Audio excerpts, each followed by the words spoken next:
நிகழ்ச்சியை காண வந்திருக்கிற தலைவர் அவர்களுக்கும் பொதுமக்கள் அனைவருக்கும் மற்றும் மாணவ மாணவியர் அனைவருக்கும் வணக்கம் வணக்கம் வணக்கம் வணக்கம்.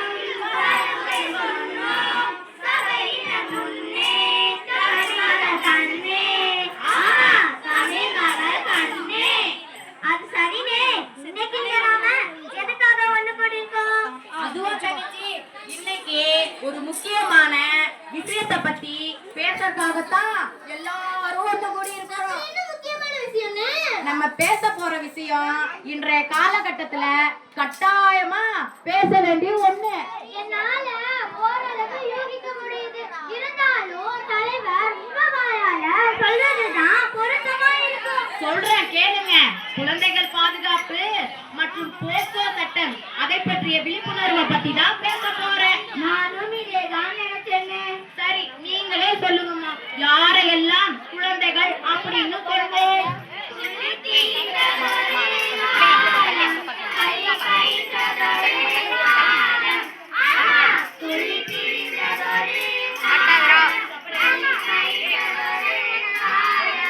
நான் கேட்ட கேள்விக்கு இது பதில் இல்லையே. நான் கேட்ட கேள்விக்கும் நீங்க பாடுன பாட்டுக்கும் என்ன சம்பந்தம் இருக்கு? ஆமாண்ணே, துள்ளி திரிஞ்சு பள்ளி பயின்றது எல்லாமே குழந்தை பருவம் தானே. அது புரியுது. சரியான வயசை சொல்லுங்கம்மா. தெரிஞ்ச வரைக்கும் 10 வயசு உள்ளவங்க குழந்தைகள்னு நினைக்கிறேன். 13 வயது வரைக்கும் உள்ளவங்க குழந்தைகள்னு நினைக்கிறேன். இவங்க 2 பேர் சொல்றதுமே தப்பு. 0 வயது முதல் 18 வரை உள்ள அனைவருமே குழந்தைகள் தானே. ஆமா, ரொம்ப சரி. 0 வயது முதல் 18 வயது வரை உள்ள அனைவருமே குழந்தைகள் தான். இந்த குழந்தை பருவம் எவ்வளவு சந்தோஷமானது தெரியுமா?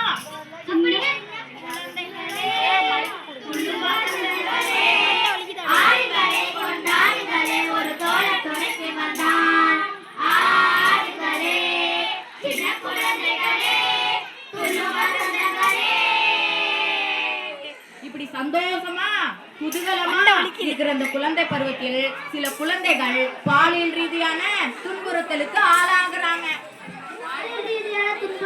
அப்படின்னா என்னென்ன? ஓ, அதுவா தங்கச்சி, குட் டச் பேட் டச் அப்படிங்கறத பத்தி உனக்கு தெரியுமா? ஓ, நல்லா தெரியுமே. நமக்கு அசௌகரியமா அநாகரியமா நினைக்கிற உணர்கிற எந்த தொடுதலுமே பேட் டச் தான். ஆனா சௌரியமா பாதுகாப்பா உணர்கிற எந்த தொடுதலுமே குட் டச் தான் சொல்லலாமே. மிக சரி. இது மட்டும் இல்ல, தொடுதலே இல்லாத பாலியல் சீண்டலும் தண்டனைக்குரிய குற்றம் தான். அப்படின்னா என்னென்ன? பாலியல் உள்நோக்கத்துடன் குழந்தையிடம் பேசுவது, ஜாடை காட்டுவது, ஒலி எழுப்புவது, ஆபாச படம் எடுக்கும் நோக்கத்துடன் தொந்தரவு செய்வது, ஏன் கண்ணடிக்கிறது கூட தண்டனைக்குரிய குற்றம் தான். அது சரினே. குழந்தைகள் பாலியல் ரீதியா துன்புறுத்தப்படுறாங்கன்னு சொன்னீங்க. எந்தெந்த நபரால அப்படிங்கறதையும் கொஞ்சம் விளக்கமா சொல்லுங்கண்ணே. முக்கியமா நெருங்கிய நண்பர்கள், உறவினர்கள், ரத்த சம்பந்தமான நெருங்கிய உறவினர்கள், பகிர்வுடைய குடும்ப உறுப்பினர்கள், கல்வி மத நிறுவனங்களில் பணிபுரிபவர்கள், இன்னும் பலர் இருக்காங்க. நீங்க சொல்றத பார்த்தா எல்லோரையும் சந்தேக கண்ணோட தான் பார்க்கணும் போல இருக்கேனே. கண்ணை நம்பாதே, உன்னை ஏமாற்றும், உன்னை ஏமாற்றும் நீ காணும் தோற்றம் உண்மை இல்லாதது.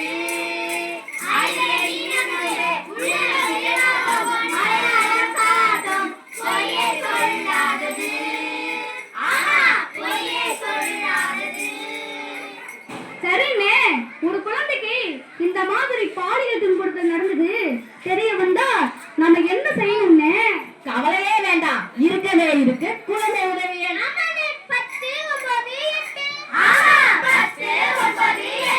இந்த எண்ணுக்கு தகவல் தெரிவிச்சா அவங்களே இதற்கான நடவடிக்கையை எடுப்பாங்க.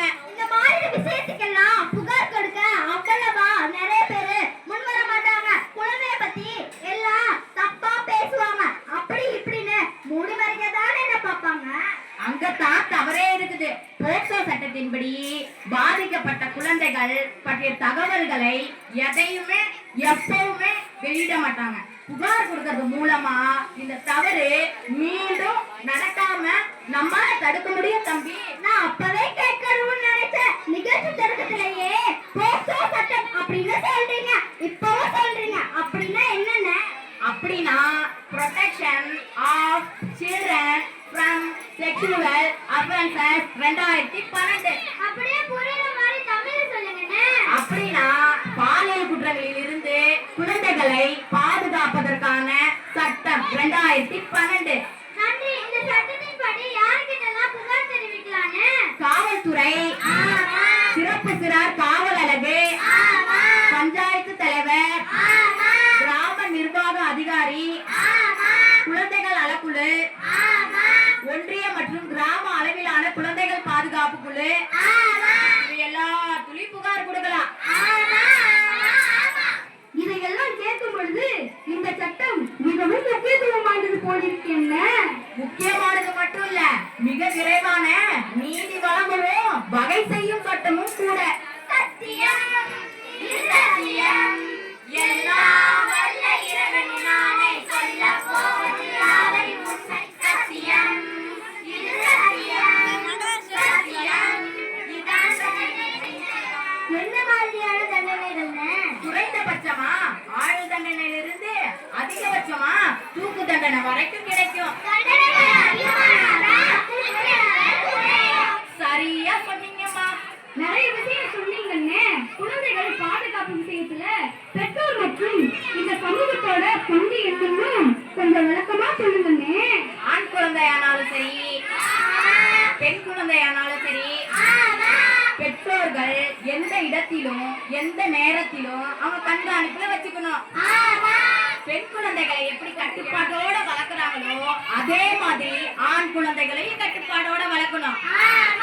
ஆண் குழந்தை தானே எப்படி வேணா இருக்கலாம் அப்படின்ற சமூக மனப்பான்மை முற்றிலும் மாறணும்.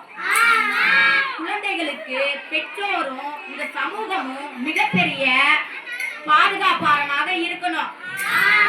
முக்கியமா பெண் குழந்தைகளை பாதுகாத்து அவர்களை சிங்க பெண்ணாக உயர வீடும் நாடும் பாடுபட வேண்டும்.